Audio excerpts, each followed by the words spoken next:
اعوذ باللہ من الشیطان الرجیم بسم اللہ الرحمن الرحیم رب زدنی علما۔ آج ہم اپنے تیسرے سپارے کا آغاز کرنے جا رہے ہیں۔ تیسرے سپارے کے آغاز سے پہلے کل کے سوال کا جواب دیکھ لیتے ہیں جو آپ نے مجھے بالکل ٹھیک بھیجا سورہ بقرہ کی آیت نمبر 155 سے، کہ اللہ تعالیٰ انسان کو کن کن ذرائع سے آزماتا ہے، خوف و خطر سے،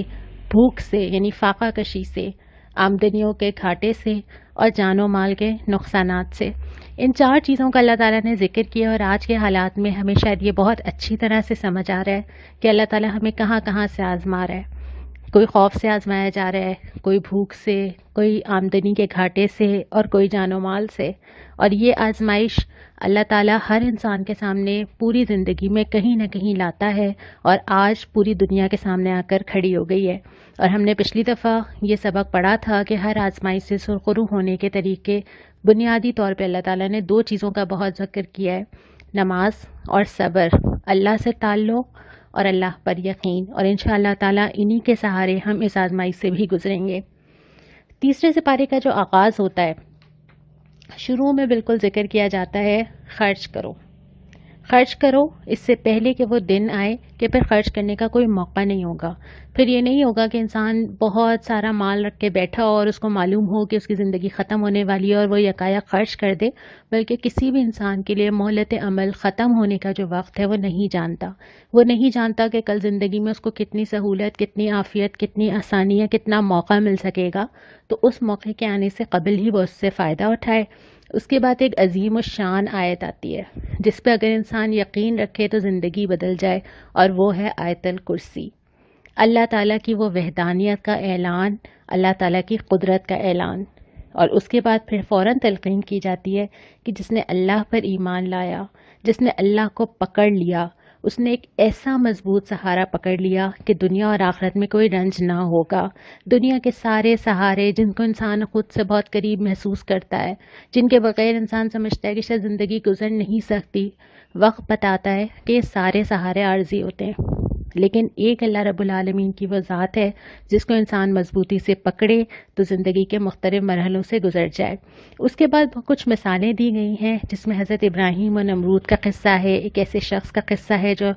عبرت لیتا ہے، حضرت ابراہیم کا واقعہ ہے جب وہ کہتے ہیں کہ مجھے دل کی تسلی درکار ہے۔ اس کے بعد پھر روئے سخن پھر دوبارہ انفاق کے اوپر آ جاتا ہے۔ اس سپارے کے اندر بہت زیادہ بار بار یہ تذکرہ آتا ہے کیونکہ انسان کے لیے اپنا مال نکالنا بہت مشکل ہے، اور انسان کو اپنے مال سے بہت زیادہ محبت ہوتی ہے، اور یہ مال اصل میں دنیا سے محبت کی ایک سب سے بڑی کشش ہے جو ظاہر کرتی ہے کہ انسان کے دل میں دنیا کتنی بسی ہوئی ہے۔ اسی وجہ سے اللہ تعالیٰ نے ہر غلطی میں، قسم کھانے میں، کوئی حج اور عمرے کی غلطی ہو جانے میں، روزے میں کسی وجہ سے توڑ دینے یا نہ رکھنے میں، ہر صورت میں جو کفارہ رکھا ہے اس میں مال کا نکالنا ضرور رکھا ہے۔ اور اس سپارے کے اندر بھی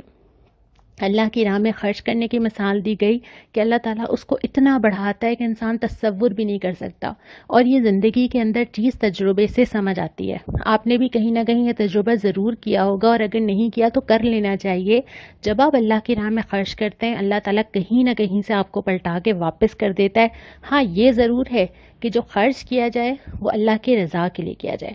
اس میں کوئی احسان نہ ہو۔ اور اس کے ساتھ ساتھ یہ بھی ہدایت کی گئی ہے کہ خاص طور پہ سفید پوش لوگوں کو تلاش کرو، ان لوگوں کو ڈھونڈو جن کو تم اپنی شکلوں سے پہچان سکو گے، وہ تم سے مانگیں گے نہیں۔ اور اس وقت کے حالات میں بھی ایک تو وہ طبقہ ہے جو آپ کے پاس آتا ہے، آپ کے گھر آتا ہے،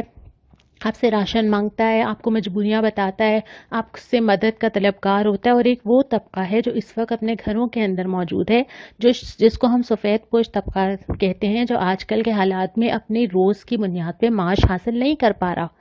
اس طبقے کو ڈھونڈنا ان تمام لوگوں کی ذمہ داری ہے جو اس کے ارد گرد ہوں، چاہے وہ رشتہ دار ہوں، چاہے وہ پڑوسی ہوں، چاہے وہ کسی طرح سے ان سے تعلق رکھتے ہوں۔ اپنے آس پاس نظر دوڑانا اور اپنے آس پاس ایسے لوگوں کو تلاش کرنا اور ایسے لوگوں کی خودداری برقرار رکھتے ہوئے ان کی مدد کرنا ہماری ذمہ داری ہے۔ پھر اس کے بعد جو دوسرا ربع آتا ہے، اس کا ابتدا ہی اس بات سے ہوتی ہے کہ سود کی مذمت کی جاتی ہے، اور کہا جاتا ہے کہ اگر تم نے سود برقرار رکھا تو اللہ اور رسول سے اعلان جنگ کر دو۔ اور پھر یہ سکھایا جاتا ہے کہ جب قرض کا لین دین کیا جائے تو جو قرض لے رہا اس کی ذمہ داری ہے کہ وہ املا لکھوائے اور ایسے تمام معاملات کو لکھ لیا جائے۔ اس کے بعد غزوہ بدر کا ذکر آتا ہے کہ غزوہ بدر میں اللہ تعالیٰ کیسے کسی چھوٹی سی تعداد کو کتنی بڑی تعداد پہ غلبہ دے دیتا ہے۔ تو اللہ کے لیے کوئی مشکل نہیں ہے کہ دنیا میں بظاہر بڑی نظر آنے والی طاقتوں کو ڈھہ دے، یا دنیا میں چھوٹی سے اہل حق کو کتنی بڑی بڑی قوموں کے اوپر غلبہ عطا کر دے۔ اس کے بعد ان مرغوبات نفس کا ذکر ہے جو لوگوں کو دنیا کی طرف لبھاتے ہیں، یعنی وہ ساری چیزیں جو انسان کو اٹریکٹ کرتی ہیں وہ ہر ایک کے لیے شاید الگ ہوں گی، وہ میرے لیے الگ ہوں گی، وہ آپ کے لیے الگ ہوں گی، اور وہ زندگی کے ہر دور میں بھی شاید الگ ہوں گی۔ وہ بچپن میں کچھ اور تھیں، وہ ٹین ایج میں کچھ اور ہیں، وہ اس کے بعد والے عمر کے ادھیڑ عمر حصے میں کچھ اور ہیں۔ تو زندگی کے ہر حصے میں وہ چیز جو مجھے دنیا کی طرف کھینچتی ہو وہ ساری چیزیں اس مرغوبات نفس میں آتی ہیں۔ کسی کے لیے وہ گیجٹس ہوں گے، کسی کے لیے وہ کپڑے ہوں گے، کسی کے لیے وہ گھر ہوگا، کسی کے لیے وہ گاڑی ہوگی، کسی کے لیے وہ سونے کے زیورات ہوں گے۔ تو جس انسان کے لیے بھی جو چیز اس کو دنیا کی طرف لبھاتی ہو اس کو اپنے سے دور کرنا اور یہ سمجھنا کہ یہ دنیا کی چند روزہ زندگی کا سامان ہے۔ اور پھر اس کے بعد اہل تقویٰ کی نشانیاں بتائی گئی ہیں، اور یہ بتایا گیا کہ یہ وہ لوگ ہوتے ہیں جو اللہ پر ایمان رکھتے ہیں، جو روتے ہیں اللہ کے سامنے، استغفار کرتے ہیں، صبر کرتے ہیں۔ یہ وہ لوگ ہیں جن کے رویے میں راز بازی ہوتی ہے، جو فرما بردار ہوتے ہیں، اللہ کے سامنے سر تسلیم خم کر دیتے ہیں۔ جو ہم نے کل پڑھا تھا نا، ادخلوا فی السلم کافہ، داخل ہو جاؤ اسلام میں پورے کے پورے۔ اور اس کے بعد یہ وہ لوگ ہوتے ہیں جو فیاضی سے کام لیتے ہیں، جن کے مال میں دوسروں کا حصہ ہوتا ہے۔ اور اس کے بعد یہ کہ یہ قیام اللیل کرنے والے ہوتے ہیں۔ پھر ہم تیسرے ربع کی طرف آتے ہیں۔ یہاں پہ اللہ تعالیٰ نے کچھ بنیادی نکات بتائے ہیں، اور وہ یہ بتایا ہے کہ اگر تم اللہ کی راہ میں چلنا چاہتے ہو تو یہ کچھ کی پوائنٹس ہیں جو تمہیں یاد رہنے چاہیے۔ شروع میں تو ڈرایا گیا کہ جو لوگ اللہ کے احکام کی اطاعت نہیں کرتے ان کا کیا انجام ہوتا ہے، نہ صرف دنیا میں بلکہ آخرت میں بھی۔ دنیا میں بظاہر کبھی کبھی ایسا لگتا ہے کہ وہ انجام فوری طور پہ نہیں آ رہا، لیکن اگر ہم بنظر غائر دیکھیں تو ہمیں اندازہ ہوتا ہے کہ جو راستہ اللہ کی اطاعت سے ہٹ کے کہیں نہ کہیں اور جا رہا ہوتا ہے، آخرکار اس پہ تباہی اور بربادی ہی ہوتی ہے۔ اور اس کے بعد یہ بھی بتا دیا کہ ہر انسان کو کمائی کا پورا پورا بدلہ ملے گا۔ وہ جو چھوٹی چھوٹی نیکیاں اور وہ چھوٹی چھوٹی بنائیاں جو ہم کر کے بھول جاتے ہیں، اللہ نہیں بھولتا۔ وہ جو چیزیں ہم معاشرے میں چلن ڈالتے ہیں اور ہمارے بعد لوگ ہمیں دیکھ کے سیکھتے ہیں، وہ جو نئے نئے رواج ہم شروع کر دیتے ہیں، اچھے ہوں یا برے ہوں، وہ جو نئی نئی چیزیں ہم معاشرے میں پیدا کر دیتے ہیں، وہ جو کوئی ایک چیز ہم کسی اور کو سکھا دیتے ہیں، وہ جو ایک جملہ جو ہم کسی سے کہہ دیتے ہیں، وہ جو 1 روپیہ ہم کہیں لگا دیتے ہیں، اور اس کا سلسلہ کہاں تک چلتا چلا جا رہا ہے، اگر وہ نیکی کی راہ پہ ہوگا تو اللہ وہ سارا نکال کے لے آئے گا، اور اگر وہ برائی کی راہ پہ ہوگا تو اللہ اس کے بھی سارے اثرات نکال کے لے آئے گا۔ تو ہر انسان کو اپنی کمائی کا پورا بدلہ ملے گا۔ اس کے بعد پھر اللہ کی قدرت اور ملکیت کا ذکر ہے، بہت ہی پیاری آیت ہے، قل اللہم مالک الملک تؤتی الملک من تشاء۔ تو ہی مالک ہے، جس کو چاہے عزت دے، جس کو چاہے ذلت دے۔ اور پھر ایک شارٹ کٹ بتایا کہ اگر تم اللہ سے محبت کرتے ہو، ایک چیز پکڑ لو، نبی صلی اللہ علیہ وسلم کی پیروی۔ آپ ان سے کہہ دیجئے کہ اگر تم اللہ سے محبت رکھتے ہو تو میری پیروی کرو، اللہ کے نبی کی پیروی کرو، اللہ کے نبی کے بتائے ہوئے راستے پہ چلو، تم اللہ کی محبت کو پالو گے۔ اور اس کے بعد پھر حضرت مریم علیہ السلام کی پاکیزگی، پرورش، اور پھر حضرت عیسیٰ کی پیدائش کی خوشخبری کا ذکر کیا گیا۔ جب ہم چوتھے ربع کی طرف بڑھتے ہیں تو ابتدا میں پھر وہی موضوع واپس آتا ہے جس کو ہم نے اپنے پہلے سپارے میں پڑھا تھا، یعنی اہل کتاب کو جو مخاطب کیا گیا تھا اور فرد جرم گنوائی گئی تھی۔ یہاں پہ اہل کتاب سے سوالات اٹھائے گئے کہ تم کیوں نہیں مانتے اس کتاب کو، تم تو جانتے تھے، تمہیں تو اس کی بشارت دی گئی تھی، تمہاری کتابوں میں رسول کے آنے کی پہلے سے خوشخبری موجود تھی، تو تم کیوں نہیں اس نبی کو مانتے۔ کچھ سوالات اٹھائے گئے اور پھر مسلمانوں کو دوبارہ سے خبردار کیا کہ یہ اہل کتاب کبھی تمہارے ساتھی نہیں ہو سکتے، اور یہ تمہارے حق میں کبھی اچھا نہیں چاہتے، اور یہ وہ لوگ ہیں جو تم سے کچھ اور کہتے ہیں اور کسی اور سے کچھ اور کہتے ہیں۔ اور آخر میں جو اللہ تعالیٰ نے خبردار کیا ہے وہ یہ ہے کہ جو ایمان پا کر کفر اختیار کرے، اللہ اسے بار بار ہدایت نہیں دیتا۔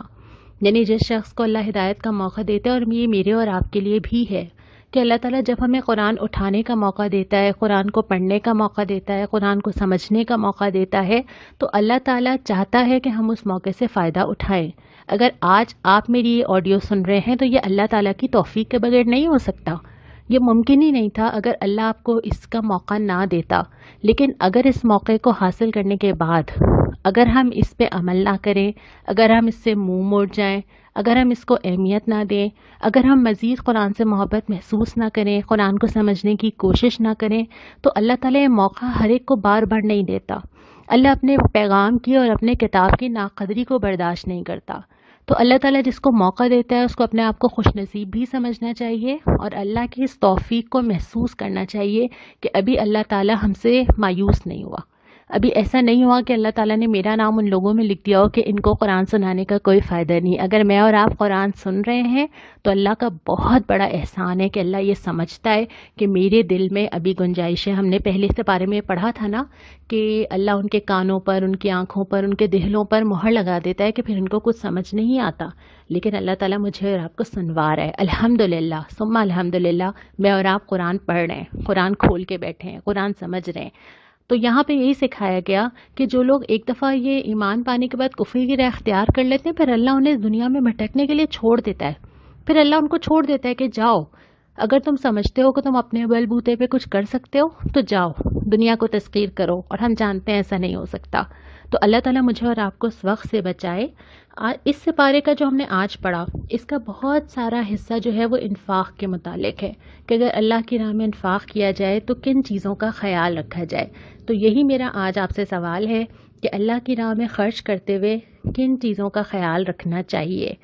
اور جو دعائیں آج ہم نے پڑھی آج کے سپارے میں، وہ سورہ آل عمران میں 2 دعائیں آئی ہیں، آیت نمبر 8 میں آئی ہے اور آیت نمبر 16 میں آئی ہے۔ یہ 2 دعائیں ہم ضرور آج یاد بھی کریں، اپنے معمول کا حصہ بھی بنائیں، اور جب اللہ تعالیٰ سے مانگیں تو ان الفاظ میں مانگیں جو اللہ تعالیٰ نے ہمیں سکھائے ہیں۔ انشاءاللہ تعالیٰ کل ہم اپنے چوتھے پارے